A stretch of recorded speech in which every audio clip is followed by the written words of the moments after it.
Hi guys, welcome to வெட்டி பேச்சு. இன்னைக்கு நம்ம என்ன டாபிக் பத்தி பார்க்க போறோம்னா, லட்டு பாவங்கள் ஒண்ணுமே இல்லாத ஒரு விஷயத்த ஊதி ஊதி பெருசாக்கி கடைசியில மொத்த பழியும் தூக்கி டிஜிட்டல் கிரியேட்டர் மேல திணிச்சிட்டானுங்க இந்த அரசியல்வாதிங்க. ஆக்சுவலி திருப்பதி கோவில்ல நம்ம எல்லாரும் விரும்பி சாப்பிடுற எழுகுண்டல வாடா லட்டுல மட்டு கொழுப்பு, பன்னி கொழுப்பு, மீன் எண்ணெய் இதெல்லாம் சேர்த்து லட்டு தயாரிச்சிருக்காங்கன்னு நம்ம சந்திரபாபு நாயுடு ஒரு கம்ப்ளைண்ட் ரைஸ் பண்றாரு. அதுக்காக அவரு ஃபுட் டிபார்ட்மெண்ட் கிட்ட இருந்து வாங்கின ஒரு ப்ரூஃபும் காட்டுறாரு. இந்த ஒரு சம்பவம் டோட்டல் இந்தியாவே திருப்பி போட்டிருக்கு. ஏன்னா உலகத்திலேயே நம்பர் 1 பணக்கார கடவுளா இருக்கிறவர் நம்ம எழுகுண்டலவாடா வெங்கட்ரமணா கோவிந்தா கோவிந்தா. என்னடா இது இவரோட பக்தாளுக்கு வந்த நிலைமைன்னு எல்லாரும் கண்ணீர் விட்டுட்டு இருக்க, ஆப்போசிட் கட்சிக்காரங்க என்ன சொல்றாங்கன்னா, இதெல்லாம் ஒரு அரசியல் சுயலாபத்துக்கு எங்க மேல பழிய போடுறாங்கன்னு சொல்லிட்டு அவர் பக்கம் சொல்லிட்டு வராரு. ஆக்சுவலி என்ன நடந்ததுன்னு சொல்லிட்டு நம்ம யாருக்குமே தெரியாது. ஒருத்தர் மாத்தி ஒருத்தர் பழி போட்டுட்டே இருக்கிறாங்க. இந்த விஷயம் கொஞ்சம் கொஞ்சமா பெருசாகி சோசியல் மீடியால வைரல் ஆகி மக்கள் எல்லாரும் சர்வசாதாரணமா பேசுற ஒரு பேச்சு பொருளா மாறிடுச்சு. ஒரு 2 வாரத்துக்கு முன்ன நம்ம சாக்லேட் பாய் கார்த்தி மெய்யழகன் பட ப்ரமோஷன் விஷயமா ஆந்திராக்கு போயிருந்தாரு. அங்க இருக்கிற ஒரு விளங்காத ஆங்கர் என்ன பண்றனா,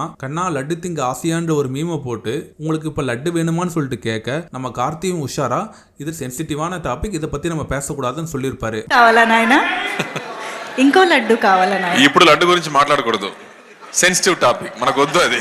இருந்தாலும் நம்ம டெபுட்டி சிஎம் பவர் கல்யாண் என்ன சொல்றாருன்னா, இதுக்கப்புறம் அவரை பவன் கல்யாண் சொல்லக்கூடாது, நம்ம பவர் கல்யாண் தான் சொல்லணும். அது எப்படி ஒரு பட ப்ரமோஷன்ல இது பேசுற அளவுக்கு ஒரு தைரியம் வந்துருச்சா? இதெல்லாம் கொஞ்சம் கூட சரியே இல்ல. சனாதன தர்மம்னா என்னன்னு சொல்லிட்டு தெரியுமா? அப்படி இப்படின்னு கார்த்தியை கோவமா பேச, உடனே நம்ம கார்த்தி என்ன பண்ணாருன்னா, நம்ம மெய்யழகன் படம் அங்க ஓடி ஆகணும் இல்ல, சோ வேற வழி இல்லாம அவர் ஒரு மன்னிப்பு கேட்க, கூடவே அவரோட அண்ணனான சூர்யாவும் ஒரு மன்னிப்பு கேட்டிருந்தாரு. அப்புறம் ஒரு நாள் கழிச்சு நம்ம பவர் கல்யாண் சரி போனா போது, பசங்க தெரியாம சொல்லிட்டாங்கன்னு சொல்லிட்டு உங்களோட மன்னிப்பை ஏத்துக்கிறேன்னு ஒரு ட்வீட் போடுறாரு. சரி பிரச்சனை இதோட முடிஞ்சிச்சுன்னு பார்த்தா இங்கதான் பிரச்சனையே ஸ்டார்ட் ஆகுது. அந்த மெய்யழகன் ப்ரமோஷன்ல நம்ம கார்த்தி எதுவும் தப்பா பேசலையே, கார்த்தி கரெக்டா தானே பேசியிருக்கிறாரு, அது ஒரு சென்சிட்டிவான விஷயம், அதை பத்தி நம்ம பேசக்கூடாது. அங்க இருக்க ஆங்கர் தான் இதை பத்தி கிளறினாங்க. அந்த ஆங்கர் மேல கோவப்படாம நம்ம கார்த்தி மேல எதுக்கு பவர் கல்யாண் கோவப்படணும்னு சொல்லிட்டு தமிழ் ரசிகர்கள் எல்லாரும் கேட்க, நம்ம கார்த்தி இப்ப என்ன பதில் சொல்றதுன்னு தெரியாம முடிச்சுக்கிட்டு இருக்காரு. இதுக்கு நம்ம பவர் கல்யாண் இந்த விஷயத்துல கார்த்தி மேல தப்பு இல்லைனாலும் அவர் இருந்த இடம் அப்படி, அவர் சிரிச்சுக்கிட்டே சொன்னது எங்க மனசை ரொம்ப வருத்தப்பட்டுச்சு, அதனாலதான் நான் அந்த வார்த்தையை சொன்னேன். தம்பியும் அதை பத்தி மன்னிப்பு கேட்டாரு, நானும் அதை மன்னிச்சு விட்டுட்டேன். இந்த டாபிக் இதை பத்தி பேசாதீங்க அப்படின்னு நிறுத்துங்கன்னு சொல்லிட்டு சொல்றாரு. இதுக்கு நம்ம தங்க தமிழன் சீமான் சும்மா விடுவாரா என்ன?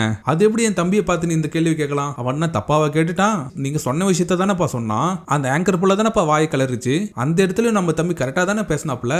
அப்படி இருக்கல நீ எப்படி என் தம்பி மேல பழிய போடலாம்? ஏயா, மாட்டு ரத்தத்துல இருந்து வர பாலை குடிக்கிறீங்க, அந்த பாலில இருந்து வர நெய்யை நல்லா வழிச்சு சாப்பிடுறீங்க, இதை தோள்கடியில இருக்க கொழுப்பை சாப்பிட்டா மட்டும் உனக்கு ஏதாச்சும் ஒன்று வந்துருதா?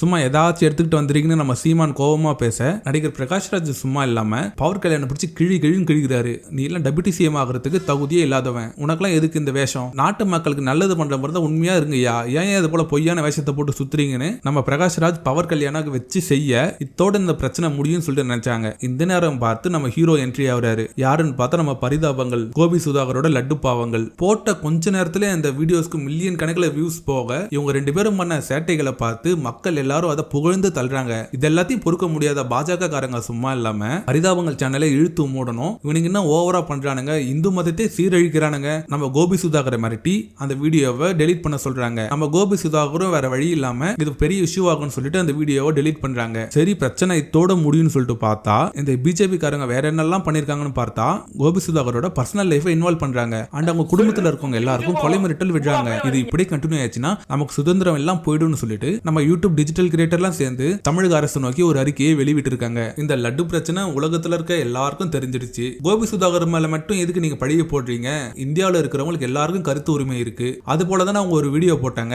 இதை ஏன் நீங்க பர்சனலா எடுத்துக்கிட்டு அவங்க மேல இவ்வளவு வன்மத்தை கக்குறீங்க? கோபி சுதாகர் இவங்க 2 பேரும் திருப்பி அந்த வீடியோவை ரீ அப்லோட் பண்ணணும், அண்ட் இவங்க மேல இருக்கிற கேஸ் எல்லாம் வாபஸ் வாங்கணும், அண்ட் இவங்க ஃபேமிலி மெம்பர்ஸ்க்கு எல்லாருக்கும் உயிர் பாதுகாப்பு தரணும்னு சொல்லிட்டு நம்ம தமிழக முதல்வருக்கு ஒரு கோரிக்கை விடுத்திருக்காங்க. இப்பதான் நம்ம சின்ன தலைவர் துணை சிஎம்மா பதவி ஏத்துட்டாருல, அவர் இப்ப ஆன்லைன்ல என்னதான் பிரச்சனை நடந்துட்டு பாத்துக்கிட்டே தான் இருக்கிறாரு. அவராச்சும் ஒரு நல்ல முடிவா எடுக்கிறாரான்னு சொல்லிட்டு பார்ப்போம். ஓகே காய்ஸ், லட்டு மூலியமா நம்ம தமிழ்நாட்டில் நடந்த பிரச்சனை எல்லாத்தையும் உங்ககிட்ட சொல்லிட்டேன். இதை பத்தி நீங்க என்ன நினைக்கிறீங்க? கோபி சுதாகர் 2 பேரும் சேர்ந்து அந்த வீடியோவை திரும்பி அப்லோட் பண்ணணுமா? உங்க கருத்துக்களை கமெண்ட்ஸ்ல சொல்லுங்க. மறக்காம நம்ம சேனலை சப்ஸ்கிரைப் பண்ணி இந்த வீடியோவை உங்க ஃப்ரெண்ட்ஸுக்கு ஷேர் பண்ணுங்க. வரப்போற வீடியோஸ்ல நம்ம பிக் பாஸ் பத்தின அப்டேட் பார்ப்போம். பிக் பாஸ் சீசன் 8 இந்த முறை ஆளும் புதுசு, ஆட்டமும் புதுசு.